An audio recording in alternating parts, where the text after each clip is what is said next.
तो जो अपन बात कर रहे हैं कि अनुदैर्घ्य रेत के टीले किसे कहते हैं, जो रेत के टीले वायु की दिशा के समानांतर होते हैं उसे हम क्या कहते हैं, उसे अनुदैर्घ्य कहते हैं। यानी अनुदैर्घ्य जो रेत के टीले होंगे दोस्तों, याद रखना वो किस के रूप में होंगे, कौन सी अवस्था के रूप में होंगे, तो ये जो होते हैं आपके कौन सी, याद रखना ये क्षैतिज अवस्था में होते हैं। क्षैतिज अवस्था का मतलब होता है कि समानांतर बनने वाले रेत के टीले। अब आइए आगे बात करते हैं नंबर 2। नंबर 2 कौन से रेत के टीले, जो नंबर 2 रेत के टीले हैं वो कौन से होंगे, नंबर 2 अगर अपन बात करें अनुप्रस्थ, यानी अनुप्रस्थ रेत के टीले। और जो अनुप्रस्थ रेत के टीले हैं इनको दूसरा किस नाम से जाना जाता है, इसे कहते हैं कौन सा, समकोण के रूप में होते हैं। यानी ऐसे रेत के टीले जो 90 डिग्री कोण के रूप में मिलेंगे आपको, ऐसे रेत के टीलों को हम क्या कहते हैं, अनुप्रस्थ। और ये जो होंगे ये कौन सी अवस्था के अंदर होंगे, तो अपन कह सकते हैं कि ये जो होंगे इनकी जो अवस्था होगी वो कौन सी होगी, ये लंबवत रूप में होंगे। यानी लंबवत अवस्था के रूप में ये अनुप्रस्थ रेत के टीले मिलेंगे। अब देखिए कि इस प्रकार के रेत के टीलों का जो निर्माण होगा वो कैसे होगा और किन अवस्था के अंदर इन रेत के टीलों का निर्माण होगा और आपको देखने के लिए मिलेंगे। तो देखिए अगर इस प्रकार के जब कोई वायु, इसको भी अपन डायग्राम के माध्यम से समझे कि जब पृथ्वी का धरातल है, इस धरातल के ऊपर मान लीजिए हमने कहा इस प्रकार से क्या चल रही है, वायु की दिशा है, तो इस प्रकार से जो वायु की दिशा है, हवा इस प्रकार से लगातार चल रही है धरातल से संपर्क में होते हुए। लेकिन याद रखना इस प्रकार के जो रेत के टीलों का निर्माण होगा ये किसी न किसी रुकावट के द्वारा होगा, बीच में कोई न कोई रुकावट होनी चाहिए, कोई न कोई अवरोध होगी तभी रेत के टीलों का निर्माण होगा। अब हमने कहा इस प्रकार से वायु की दिशा चल रही है और बीच में हमने कहा कि मान लीजिए इस धरातल के ऊपर यहाँ पर विभिन्न प्रकार की कोई वनस्पति आ गई या यहाँ पर विभिन्न प्रकार की झाड़ियाँ आ गई। जब झाड़ियाँ होगी तो वायु क्या करेगी दोस्तों, जब वायु क्या करेगी यहाँ से होगी और इन पेड़ों से, इन झाड़ियों से वायु टकराकर वायु यहाँ पर क्या करेगी, सीधी कहाँ ऊपर, वायु क्या करेगी यहाँ पर सीधी ऊपर उठेगी। लेकिन जब वायु ऊपर उठेगी तो वायु के साथ धूल के कण उड़कर ऊपर नहीं उठ पाएंगे, लेकिन क्या होगा यहाँ पर धरातल के ऊपर इस स्थान पर इस प्रकार से मिट्टी का क्या होगा, लगातार जमाव होता रहेगा, जमाव होता रहेगा और यहाँ पर मिट्टी का एक ढेर लग जाएगा।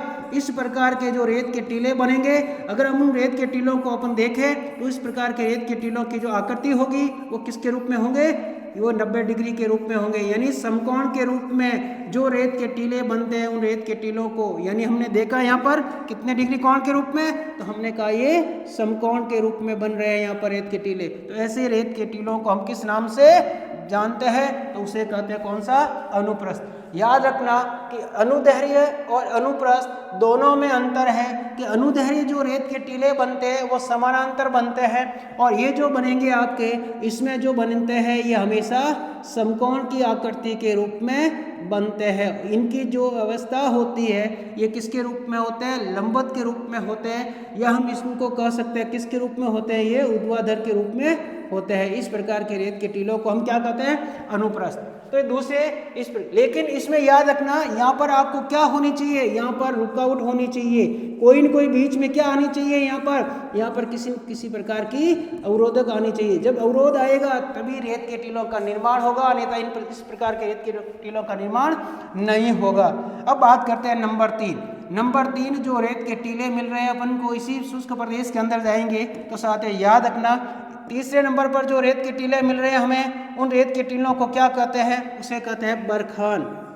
कौन से, बरखान। और कई बार एग्जाम में आपसे पूछा जाता है कि बरखान रेत का टीला किस प्रकार का है। अभी हमने बात की कि जब शुष्क प्रदेश या थार के मरुस्थल में अपन चल रहे हैं तो वहाँ कितने प्रकार के रेत के टीले मिल रहे हैं, वहाँ पर 2 प्रकार के रेत के टीले मिलेंगे, यानी या तो मिलेंगे समानांतर या मिलेंगे हमें ऊर्ध्वाधर। और हमें पूछ लिया एग्जाम के अंदर सीधा सबसे पहला ही कि बरखान किस प्रकार के रेत के टीले हैं, अनुदैर्घ्य है या अनुप्रस्थ है। तो हमने कहा हमें पता है कि बरखान ऐसे जो अर्धचंद्राकार आकृति के रूप में हो, ऐसे रेत के टीलों को क्या कहते हैं, अपन बरखान कहते हैं। यानी आकृति किसके समान है, अर्धचंद्राकार। लेकिन क्या पूछा बरखान, तो देखिए बरखान की जो ये चौड़ाई अधिक है या इसकी लंबाई अधिक है, यानी जो बरखान मिल रहा है इसकी हाइट अधिक है, इसी कारण ये जो बरखान है आपके किस प्रकार का रेत का टीला है। तो पहला आंसर होगा आपका कि बरखान जो है वो कैसे है, तो हमारा उत्तर क्या होगा, अनुप्रस्थ। यानी बरखान एक प्रकार के अनुप्रस्थ रेत के टीले होते हैं। और अगर आपसे पूछे कि इनकी आकृति कैसी होती है, हम कह सकते हैं कि ये अर्धचंद्राकार होते हैं। अर्धचंद्राकार आकृति में जो रेत के टीले पाए जाते हैं, उन रेत के टीलों को हम क्या कहते हैं, हम कहते हैं उसे बरखान कहते हैं। पहली विशेषता क्या हुई, अर्धचंद्राकार आकृति में होते हैं। दूसरी विशेषता इसकी बात करें कि ये जो होते हैं कैसे होते हैं, सर्वाधिक गतिशील होते हैं। तो सर्वाधिक गतिशील होते हैं। फिर हमने कहा कि इनकी जो ऊंचाई होती है वो ऊंचाई क्या होती है, इनकी ऊंचाई अधिक होती है। ये अधिक ऊंचाई पर मिलेंगे। अधिक ऊंचाई पर मिलने के कारण हमने कहा कि सर्वाधिक गतिशील है। सर्वाधिक गतिशील होने के कारण क्या होगा, ये सर्वाधिक हानिकारक है। इससे सर्वाधिक हानि होती है, इसलिए अपन यहाँ लिख रहे हैं हानिकारक है। और इसके बाद लिखेंगे कि ये जो रेत के टीले हैं अपन को कौन से भाग में देखने को मिलेंगे। तो साथियों हमें जाना पड़ेगा कौन से प्रदेश के अंदर ये जो रेत के टीले मिलेंगे, ये शेखावटी प्रदेश के अंदर सर्वाधिक पाए जाते हैं। तो तीसरे नंबर की जो हमने बात की, कौन सा, हमने कहा कि बरखान बालू का स्तूप किसे कहते हैं। तो ये बरखान बालू का स्तूप किस प्रकार के, हम कहेंगे ये अनुप्रस्थ प्रकार के हैं। और फिर हमने कहा इनकी क्या विशेषता होती है, ये अर्धचंद्राकार आकृति में है। सर्वाधिक कहाँ पे मिल रहे हैं, शेखावटी प्रदेश के अंदर मिल रहे हैं। फिर हमने कहा कि क्या होते हैं, सर्वाधिक गतिशील होते हैं, बार बार अपना स्थान बदलते हैं। फिर हमने कहा सर्वाधिक ऊंचाई में मिलते हैं। फिर हमने कहा सर्वाधिक ऊंचाई में मिलने के साथ साथ ये सर्वाधिक हानिकारक है। तो कौन से, तीसरे नंबर पर। अब चौथे नंबर की बात करते हैं अपन कि चौथे नंबर पर कौन से रेत के टीले अपन को मिल रहे हैं। तो बरखान के समान ही यहाँ पर छोटे से है, जो इनसे छोटे रूप में होते हैं, जिसे हम कहते हैं सीप। कौन से, सीप। तो देखिए हम बात कर रहे हैं कि बरखान का जो छोटा सा रूप है, 4 नंबर पर अगर अपन बात करें तो जो रेत का टीला मिल रहा है कौन सा, सीप। याद रखना, इसी तरह जिस प्रकार से हमने बरखान से संबंधित क्वेश्चन लिया था, उसी प्रकार से बात करें कि सीप किस प्रकार के रेत के टीले हैं। तो सीप बरखान था कौन सा, अनुप्रस्थ, और सीप कैसा है, ये मिलेगा अनुदैर्घ्य। तो अब मैं पूछे कि सीप किस प्रकार का रेत का टीला है, तो हम कह सकते हैं कि अनुदैर्घ्य प्रकार का है। यानी ये समानांतर रूप में मिलेंगे, और ये जो मिलेंगे ये देखने के लिए मिलेंगे इस प्रकार की आकृति में मिलेंगे। यानी छोटे छोटे, इनकी ऊंचाई कम होती है, और ये सर्वाधिक हानिकारक नहीं होते हैं। इस प्रकार के जो रेत के टीले होते हैं उसे हम क्या कहते हैं, उसे हम सीप कहते हैं। ये भी अपन को कौन से प्रदेश के अंदर मिलेंगे, ये भी अपन को शुष्क प्रदेश के अंदर मिलेंगे। इसके बाद आगे बात करते हैं अपन नंबर 5। नंबर 5 पर कौन से रेत के टीले मिल रहे हैं अपन को, याद रखना साथियों, यहाँ पर जो मिल रहा है 5 नंबर पर, जिसे कहते हैं पैराबोलिक। पैराबोलिक और पैराबोलिक जो रेत के टीले होते हैं, ये जो रेत के टीले होते हैं, इसमें सिर्फ इतना सा पूछा जाता है किस प्रकार के होते हैं। तो याद रखना, ये महिलाओं के बालों में लगाने वाली जो हेयर पिन होती है उसके समान होते हैं। तो अपन यहाँ लिख रहे हैं महिलाओं के बालों में लगाने वाली हेयर पिन के समान होते हैं। ऐसे रेत के टीले जो महिलाओं के बालों में लगाने वाली जो हेयर पिन होती है उस आकृति में होते हैं, इसे पैराबोलिक कहते हैं। देख लेते हैं इनको भी किस प्रकार से होते हैं। तो देखिए हमने कहा महिलाओं के बालों में लगाने वाली हेयर पिन वाली आकृति में होते हैं, यानी इस प्रकार की आकृति में होते हैं। यानी ये जो भी मिलेंगे आपको, अगर इसमें आपसे पूछे कि किस प्रकार की आकृति में होते हैं या कौन से होते हैं, तो जब इसकी बात होगी हमारी, ये भी आपके किस प्रकार के हैं, ये अनुप्रस्थ प्रकार के रेत के टीले होते हैं। कौन से, पैराबोलिक। इसके बाद देखते हैं इसमें और कौन से, यहाँ पर अगर इसी भाग में अगर अपन जाएंगे साथियों, तो यहाँ पर जो रेत का टीला मिलेगा उस रेत के टीले को हम कहते हैं आगे कौन सा, इसे कहते हैं तारा बालू का स्तूप। नंबर 6 तारा बालू का स्तूप। और तारा बालू का स्तूप जो हम कह सकते हैं कि ऐसा बालू का स्तूप जो तारे की आकृति के रूप में होता है।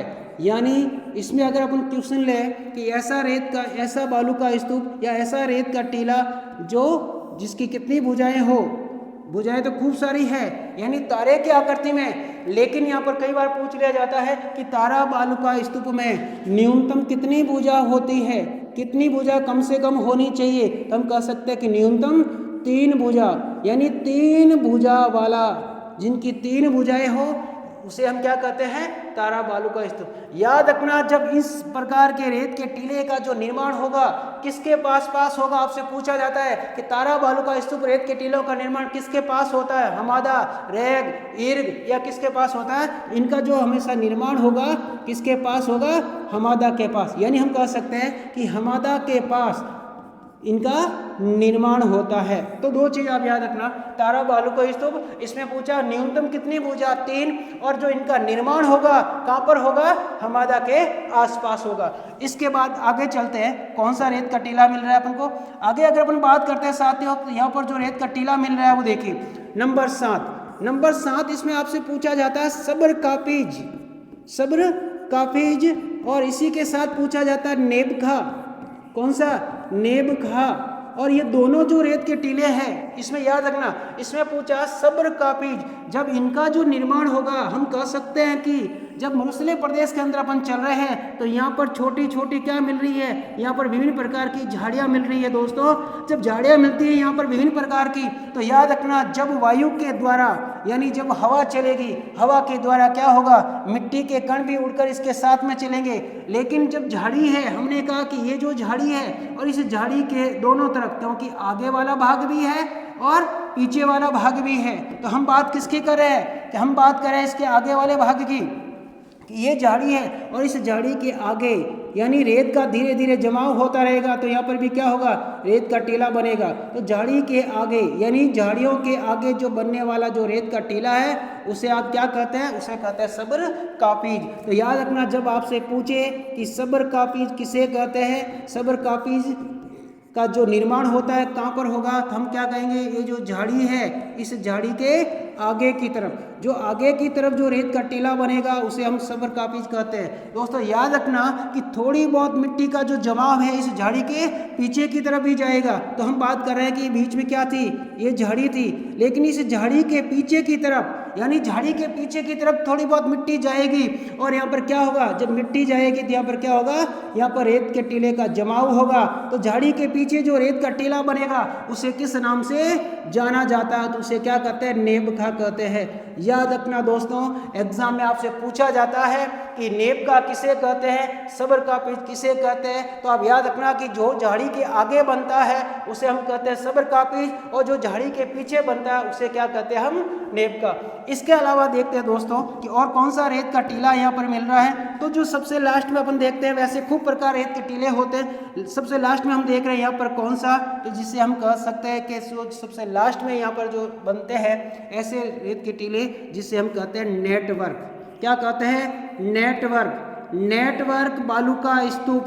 नेटवर्क बालू का स्तूप का क्या मतलब होता है, आप लोगों ने देखा होगा कि जब कभी हम फोन पे बात करते हैं, जब बात करते हैं अपन तो क्या होता है, कई बार नेटवर्क नहीं रहता है, तो अपन क्या करते हैं, नेटवर्क के लिए हम उसके चारों तरफ घूमते हैं कि कहाँ पर नेटवर्क है, तो जिसे कहते हैं नेटवर्क बालू का स्तूप। यानी घुमावदार आकृति में, जो घुमावदार आकृति में जो रेत के टीले पाए जाते हैं तो उसे क्या कहते हैं, अपन नेटवर्क कहते हैं, यानी घुमावदार आकृति में। इस प्रकार से आप लोगों ने देखा होगा, इस प्रकार की जो हवा गोल गोल घूमती है, इस प्रकार के रेत के टीलों को क्या कहते हैं, बालू का स्तूप। ये सभी प्रकार के जो रेत के टीले दोस्तों कहाँ पर मिलेंगे अपन को, थार के मरुस्थल में मिलेंगे। तो अपन क्या करते हैं, एक बार इनको वापस देख लेते हैं कि कौन कौन से रेत के टीले हैं, किस प्रकार के हैं और इस कहाँ कहाँ पर पाए जाते हैं। तो अपन देखिए, अपने जो बात की थी कि हमने कहा कि शुष्क प्रदेश, अर्ध शुष्क प्रदेश, और फिर हमने कहा कि शुष्क प्रदेश के अंदर हमको विभिन्न प्रकार के क्या मिले, रेत के टीले मिले, और फिर हमने कहा कि कौन कौन से रेत के टीले पाए जाते हैं।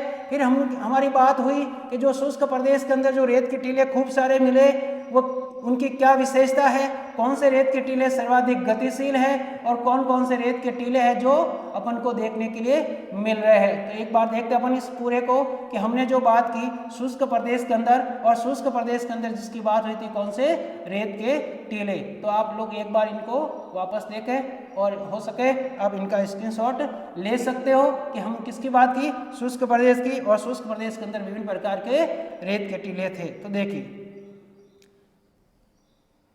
एक बार आप लोग इनका स्क्रीनशॉट ले सकते हो, ठीक है। यानी जितने भी प्रकार के रेत के टीलों के बारे में बात हुई, और हम कौन से प्रदेश में थे साथियों, हम सिर्फ शुष्क प्रदेश में थे। अब चलते हैं अपन आगे के शुष्क प्रदेश में और क्या क्या मिलता है। तो देखिए अब आगे अपन बात करें कि जब रेत के टीले अपन को मिले इस प्रदेश के अंदर, इसके अलावा और कौन कौन सी चीज़ें यहाँ पर अपन को देखने के लिए मिल रही है। तो यहाँ पर जब जाएंगे अपन तो यहाँ पर हमें मिलेगा मरुस्थल। मरुस्थल है ही है, लेकिन इस मरुस्थल के अंदर आप लोगों के लिए 3 शब्द महत्वपूर्ण हैं। इन 3 शब्दों को ध्यान से देखिए। आपसे पूछा जाता है कि यहाँ पर यानी थार के मरुस्थल के शुष्क प्रदेश के अंदर अगर अपन पढ़ रहे हैं, अपन चल रहे हैं यहाँ पर, तो आपसे पूछा जाता है नंबर 1 हमादा। और अभी हमने बात की थी कि हमादा का निर्माण किसके पास में होगा, यानी हमादा क्या है। तो देखिए दोस्तों, कि जब अपन शुष्क प्रदेश के अंदर चल रहे हैं, कि जब शुष्क प्रदेश के अंदर जाएंगे जहाँ पर बालू का स्तूप अपन को नहीं मिलेगी, यानी रेत नहीं है वहाँ पर, हमने कहा बालू का स्तूप मुक्त प्रदेश, जहाँ पर रेत नहीं मिली, तो वहाँ पर आपको क्या मिलेगा कि जहाँ पर सिर्फ और सिर्फ चट्टानें पाई जाती है, यानी चट्टानी मरुस्थल को, जहाँ पर सिर्फ चट्टान पाई जाती है, चट्टान के अलावा वहाँ पर किसी भी प्रकार की रेत का पाया जाना नहीं होता है, यानी रेत का अभाव होता है, उसे हम क्या कहते हैं, हमादा। याद रखना शॉर्ट में, यानी अपन क्या करते हैं, यहाँ तक हमें याद है, एग्जाम में जाते हैं अपन सारे ऑप्शन एक जैसे लगते हैं, अपन वहाँ पर भूल जाते हैं, तो इनको शॉर्ट में आप याद कर लें कि जब हमादा आपसे पूछे तो आपको क्या याद रखना, आपको 2 शब्द याद रखना, हच, ह यानी हमादा, च यानी चट्टानी, यानी चट्टानी मरुस्थल को हमादा कहते हैं। तो नंबर 2 की बात करते हैं अपन। जब नंबर 2 आपसे पूछा जाता है, कौन सा आपसे पूछा जाता है, रेग। रेग किसे कहते हैं कि जब अपन जाएंगे यहाँ पर कैसी भूमि, पथरीली भूमि। याद रखना चट्टानी भूमि अलग है, यानी पथरीली भूमि जो होती है, या जहाँ पर सिर्फ और सिर्फ आपको पथरी नजर आते हैं, वहाँ पर आपको रेत का अभाव पाया जाता है, उसे अपन क्या कहते हैं, यानी पथरीली भूमि को हम क्या कहते हैं, रेग। तो याद रखना, इसका भी शॉर्ट में अपन याद रख रहे हैं। यहाँ पर हमने क्या लिखा है, हच, तो यहाँ पर क्या हो जाएगा, पर यानी प यानी पथरीली, और र यानी रेग, पर। याद रखना, हच, ह यानी हमादा, च यानी चट्टानी, प यानी पथरीला, र यानी रेग। और अगर अपन तीसरे नंबर पर जाते हैं तो हमें पूछा जाता है यहाँ पर ईर्ग।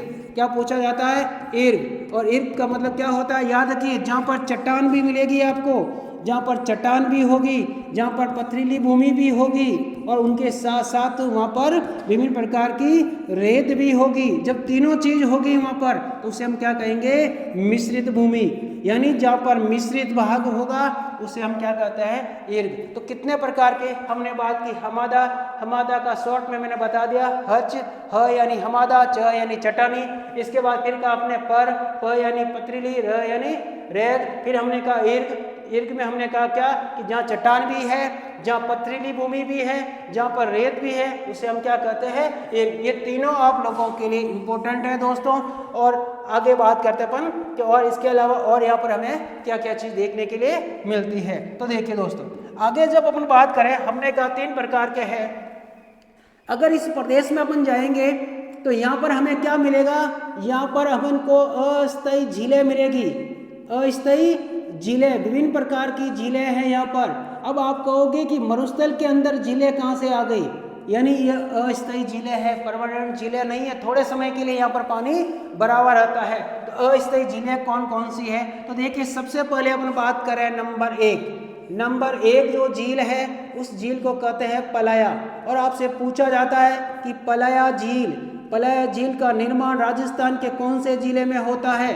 पलाया झील का जो निर्माण होता है राजस्थान के कौन से जिले में होता है। लेकिन आपसे ये भी पूछा जाता है कि निम्न में से कौन सी जो झील है जिनका निर्माण हवा के द्वारा होता है। तो देखिए ये पलाया झील है, इसका निर्माण किसके द्वारा होता है, हवा के द्वारा, यानी हम कह सकते हैं वायु के द्वारा जो झील बनती है। और हम कहेंगे कि वायु के द्वारा झील तो बन रही है, लेकिन वायु की कितनी क्रिया है, कौन सी क्रिया के द्वारा ये झील बन रही है, तो वायु की कौन सी क्रिया के द्वारा, अपर्दन क्रिया के द्वारा ये झील का निर्माण। अपर्दन का मतलब होता है कटाव के द्वारा, अपर्दन के द्वारा ये झील बनती है, कौन सी, पलाया झील। इसीलिए आपसे पूछा जाता है ये झील कैसी है, तो हम कह सकते हैं कि ये जो झील है ये वातगर्त झील है। कैसी, वातगर्त झील है, यानी वातगर्त झील जो हवा के द्वारा बनने वाली झील है। अब समझे इसको, इस झील का निर्माण किस प्रकार से होता है। देखिए साथियों, इस झील का जो निर्माण होता है यह है धरातल,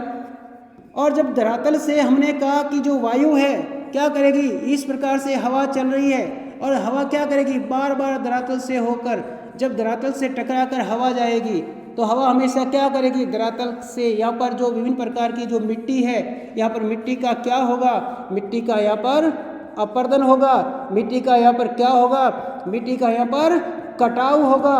क्या चल रही है यहाँ पर, वायु, यानी वायु लगातार धरातल से होकर, धरातल से टकरा कर वायु जा रही है, तो वायु क्या कर रही है यहाँ पे, धरातल से अपरदन कर रही है, यानी कटाव कर रही है। तो हमने देखा कि ये जो स्थान है यहाँ पर क्या हो गया, यहाँ पर खड्डा बन गया साथियों। लेकिन यहाँ पर खड्डा बन गया, लेकिन जब कभी वर्षा ऋतु, जब वर्षा होगी यहाँ पर, जब यहाँ पर वर्षा होगी, जब वर्षा होगी तो क्या होगा, यहाँ पर जब बादल बनेंगे, और जब बादल बनेंगे तो क्या होगा, यहाँ पर, यहाँ मान लीजिए हमने कहा कि यहाँ विभिन्न प्रकार के बादलों का निर्माण हो रहा है, और जब बादल बनेंगे तो बादलों के द्वारा यहाँ पर क्या होगी, वर्षा होगी, और जब वर्षा होगी तो वर्षा का जल क्या करेगा, वर्षा का जल धीरे धीरे कौन से, जहाँ पर खड्डा हुआ था इस खड्डे के अंदर प्रवेश करेगा। तो याद कीजिए, खड्डे के अंदर जल प्रवेश करेगा तो ये खड्डा क्या हो जाएगा साथियों, ये खड्डा और अधिक गहरा हो जाएगा। क्यों होगा गहरा, इस खड्डे का और अधिक कटाव हो जाएगा। क्यों कटाव होगा, क्योंकि हमने कहा कि ये जो भाग है यहाँ पर मिट्टी कैसी पाई जाती है, तो हमने कहा यहाँ की मिट्टी कैसी है, लवणीय मिट्टी है। तो लवणीय मिट्टी क्या करेगी, इस पानी के साथ मिलने के कारण ये जो खड्डा है ये अधिक गहरा हो जाएगा। गहरा होने के कारण यहाँ पर एक झील का रूप में निर्माण हो जाएगा, जिसे हम क्या कहते हैं, पलाया झील। आपसे पूछा जाता है पलाया झील का निर्माण राजस्थान के कौन से जिले में होता है, तो हमारा उत्तर क्या होगा, जैसलमेर। यानी जैसलमेर जिले के अंदर जो वायु के द्वारा, वायु की कौन सी क्रिया, अपरदन क्रिया के द्वारा जो झील बनती है उस झील को क्या कहते हैं, पलाया झील। और वर्तमान में इस झील से क्या बनाया जा रहा है, वर्तमान में इस झील से नमक भी प्राप्त किया जा रहा है। तो हमने बात की कौन सी, पलाया झील। एग्जाम में पूछा जाता है कि पलाया झील राजस्थान के कौन से जिले में है, जैसलमेर। ठीक है, याद रखना। अब बात करते हैं नंबर 2। तो साथियों नंबर 2 जो कौन सी झील की बात करें अपन, तो नंबर 2 जो झील ले रहे हैं अपन वह झील है बालसन। नंबर 2 बालसन। और आपसे पूछा जाता है बालसन झील का जो निर्माण होता है वो राजस्थान के कौन से जिले में होगा, जब बात होगी कौन सा, जैसलमेर। अब बालसन झील का जो निर्माण होगा इसमें अभी हमने चर्चा की थी कि मान लीजिए यहाँ पर हमने देखा कौन सा, जब हमने कहा कि यहाँ पर विभिन्न प्रकार के हमादा, यहाँ पर हमने कहा हमादा होगा, या फिर हमने कहा यहाँ पर कौन सा, हमने कहा यहाँ पर चट्टानी मरुस्थल होगा, या हमने कहा यहाँ पर पथरीला मरुस्थल होगा। जब चट्टानी मरुस्थल या पथरीला मरुस्थल है तो यहाँ पर क्या होगा कि जब पर्वतीय, ये पर्वत है या बालू का ये मरुस्थल है, जब मरुस्थल है यहाँ पर हमने कहा कैसा, हम कह सकते हैं ये चट्टानी है, या हम कह सकते हैं कि कैसा है, ये पथरीली भूमि है। जब पथरीली भूमि है, जब यहाँ पर क्या होगा, जब वर्षा होगी, वही बात हमने कहा, जब वर्षा होगी, जब वर्षा होने के कारण क्या होगा कि ये जो पानी है ये पानी क्या करेगा, यानी किसी भी पर्वत के या किसी भी बालू का स्तूप के निम्न भूभाग में, याद रखना कि जब निम्न भूभाग में क्या होगा, वर्षा का जल भर जाता है, उसे क्या कहते हैं अपन, बालसन कहते हैं। इसमें क्या लिखोगे कि बालू का स्तूप के निम्न भूभाग में, बालू का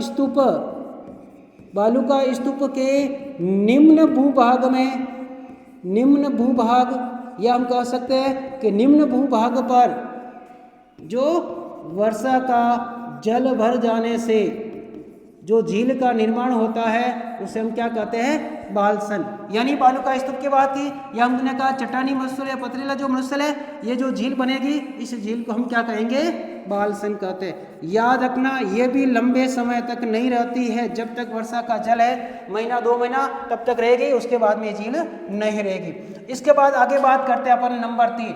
नंबर 3 झील की बात करें अपन, कौन सी झील है जो तीसरे नंबर पर, हम तीसरे नंबर पर जो बात करें साथियों वो बात करें अपन नंबर 3, वो है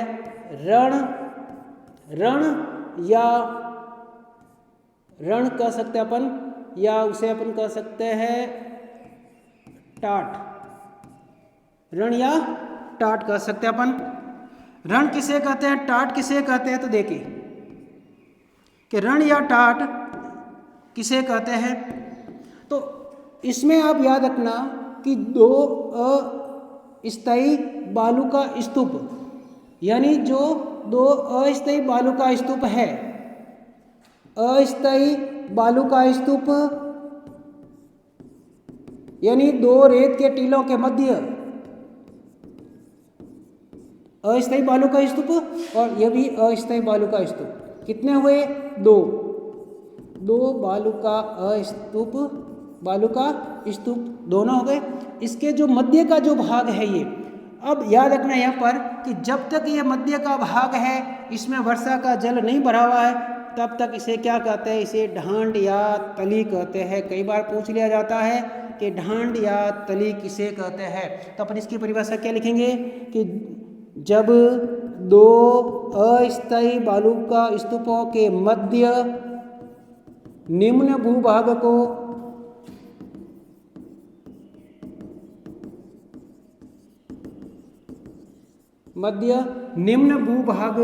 को क्या कहते हैं? ढांड या तली कहते हैं। तो ये क्या होगा? ढांड या तली होगा। कब तक? जब तक इसमें वर्षा का जल नहीं है। लेकिन वही बात, जब कभी भी यहाँ पर बादल होंगे और जब बादलों के द्वारा जब इस भाग के अंदर जब वर्षा होगी तो क्या होगा? यहाँ पर इन दोनों जो बालू का स्तूप है, इन दोनों के मध्य भाग में ये जो ये बीच वाला जो भाग है किसके रूप में बदल जाएगा? ये एक झील के रूप में बदल जाएगा। जब इसमें वर्षा का जल भर जाता है तो क्या हो जाएगा आपके? उसे हम कहते हैं रण या टाट। जब आपके बात होगी कि रण या टाट किसे कहते हैं, तब आप क्या बात करोगे कि जब दो अस्थायी बालू का स्तूपों के मध्य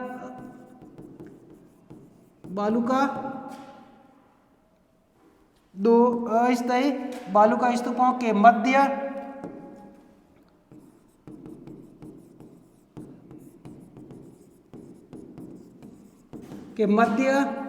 वर्षा का जल भर जाने से किसके रूप में? ये झील के रूप में बन जाता है। उसे हम क्या कहते हैं? उसे रण या टाट कहते हैं। जब तक वर्षा का जल भरा हुआ नहीं था तब तक हमने क्या बात की? तब तक उसे ढांड या तली कहते हैं, और जब उसमें वर्षा का जल भर जाता है उसे क्या कहते हैं? रण या टाट। अब आगे बात करते हैं कि इसके अलावा और कौन सी झील है, तो उसकी बात कर लेते हैं अपन। एक बार देखते कि रण या टाट की जो बात हुई, और इसके बाद फिर हमने कहा कि सबसे लास्ट में जो झील बनती है एक और, वो कौन सी है? वो है खड़ीन। और एग्जाम में कई बार आप लोगों से पूछा जाता है कि खड़ीन जो झील है वो राजस्थान के कौन से ज़िले में है? वो आपके राजस्थान के जैसलमेर ज़िले में है। और वर्तमान में इस झील के द्वारा कौन सी जाति के लोग? पालीवाल ब्राह्मणों के द्वारा खेतों में सिंचाई की जाती है। इस झील के द्वारा कौन सी जाति के लोग सिंचाई करते थे? आप याद रखना, कौन? पालीवाल ब्राह्मणों के द्वारा खेतों में सिंचाई करते हैं इस झील के माध्यम से। कौन से जिले में है? जैसलमेर जिले के अंदर। लेकिन अगर आपसे पूछे कि खड़ीन शब्द का अर्थ क्या होता है, खड़ीन शब्द का जो अर्थ होता है वो किसे कहते हैं? खेत की जुताई करना। खेत की जुताई करना क्या कहलाता है साथियों? खेत की जुताई करना खड़ीन कहलाता है। अब देखिए इसको समझे अपन कि इसका जो निर्माण होता है किस प्रकार से होता है। कि देखिए साथियों, जब खड़ीन झील का जो निर्माण होता है उसमें क्या करता है ये जो लोग क्या करते हैं, खेत के तीन तरफ, मान लीजिए खेत है, इस खेत के तीन तरफ मेड़बंदी कर देते हैं, और मेड़बंदी करने के बाद में उस खेत के अंदर क्या करते हैं? वर्षा का जल भर देते हैं। यानी खेत के तीन तरफ मेड़बंदी करके उस खेत के अंदर वर्षा का जल भर देते हैं, और वर्षा का जल यानी ये जल भरा हुआ रहेगा खेत के अंदर, और ये जो जल जब तक भरा हुआ रहेगा तब तक क्या होगा? ये जो पानी है, क्योंकि वर्षा का पानी क्या करता है? उपजाऊ मिट्टी को उपजाऊ बनाता है, तो धीरे धीरे इस पानी का जो रिसाव होगा जमीन के अंदर, वैसे वैसे मिट्टी क्या होगी? उपजाऊ बनी हुई रहेगी। लेकिन जैसे इसके बाद में पानी पूरा सोख लिया जाता है, और तब तक कौन सी ऋतु आ जाती है? सर्दी की ऋतु आ जाती है। और सर्दी की ऋतु में ये लोग क्या करते हैं? इस खेत के अंदर इस खेत के अंदर क्या करेंगे, वो हल चलाकर जुताई करेंगे और जुताई करके इसके अंदर बीज डाल देते हैं। यानी कौन सी फसल, इसके अंदर कौन सी फसल, वो यानी वर्षा है, पानी है, तब तक क्या होगा, वो खड़ीन होगा। लेकिन पानी सोखने के बाद ये लोग क्या क्या खेत में जुताई की और जुताई करके कौन सी फसल बोते हैं, ये रबी की फसल बोते हैं। याद रखना, रबी की फसल बोई जाती है खड़ीन के अंदर। और रबी की फसल में कौन कौन सी फसलें बोई जाती है, हम कह सकते हैं गेहूँ है, चना है और सरसों की फसल बोई जाती है। और याद रखना दोस्तों कि इस जब गेहूं, चना और सरसों की फसल बोई जाती है इस खड़ीन के अंदर, और इसमें एक बार भी सिंचाई नहीं करते हैं और ये फसल बिना सिंचाई के भी पककर तैयार हो जाती है। किसमें, खड़ीन में। तो हमने जो बात की कि राजस्थान के अंदर, शुष्क प्रदेश के अंदर जो झीलें पाई जाती है, कौन कौन सी अस्थायी झीलें हैं, तो हम देखते हैं इनको एक बार कि कितने प्रकार की झीलें ली और कौन कौन सी झील का क्या अर्थ होता है, कौन कौन सी झील का किस प्रकार से निर्माण होता है और कौन कौन सी झील किस जिले में होती है। तो एक बार आप लोग देख लें इसको। हमने बात की सबसे पहले नंबर 1 कौन सी, पलाया। और पलाया झील किसे कहते हैं, आप लोगों को पता ही होगा कि पलाया झील का जो निर्माण हुआ किसके द्वारा हुआ, वायु के द्वारा हुआ। फिर हमने कहा कि नंबर 2 कौन सी झील मिली, नंबर 2 मिली हमें बालसम झील। बालसम के बाद फिर हमने बात की कौन सी झील मिली, हमने कहा रणिया टाट मिली। और फिर रणिया टाट में एक शब्द आया था कौन सा, ढांडिया तली। और ढांडिया तली किसे कहते हैं उसकी भी बात हो गई कि इसके बाद फिर हम गए थे खड़ीन। और खड़ीन के बारे में हमने देखा कि खड़ीन का निर्माण राजस्थान के कौन से जिले में होता है। और इसमें फिर हमने कहा कि इस खड़ीन के अंदर कौन सी फसल बोई जाती है। तो साथियों हमने जो बात की शुष्क प्रदेश, और शुष्क प्रदेश के अंदर हमने जो 3 बिंदु लिए थे, कौन कौन से, रेत के टीलों के प्रकार, फिर हमने कहा मरुस्थल बीच में हमादा, और इसके बाद में फिर हमने बात की कौन से कि अस्थायी झीलें। साथियों एक चीज़ आपको बता देता हूँ कि अपन अब इस चैनल पर जितनी भी राजस्थान ज्योग्राफी है, भारत का भूगोल है, विश्व की ज्योग्राफी है, पूरा कोर्स आपका होगा। तो आप लोग क्या करें, इनको विधिवत प्रत्येक वीडियो आप देखें, ताकि क्या होगा इसमें, जब पहला वीडियो आप देखोगे, हमने पहले वीडियो में बात की थी राजस्थान का सामान्य परिचय। सामान्य परिचय पढ़ने के बाद में फिर हमने बात की थी राजस्थान का शुष्क प्रदेश, अर्ध शुष्क प्रदेश, और इसके बाद हम फिर इसमें जो चल रहे हैं। यानी आप जब आप इनको सारी क्लासों को एक साथ धीरे धीरे आप देखते रहना, ताकि सारी चीज़ आपको समझ में आ जाए। और आप इसको क्या करना, ज़्यादा से ज़्यादा शेयर करना, ताकि इसका लाभ जो है और दूसरे किसी को भी मिल सके। धन्यवाद।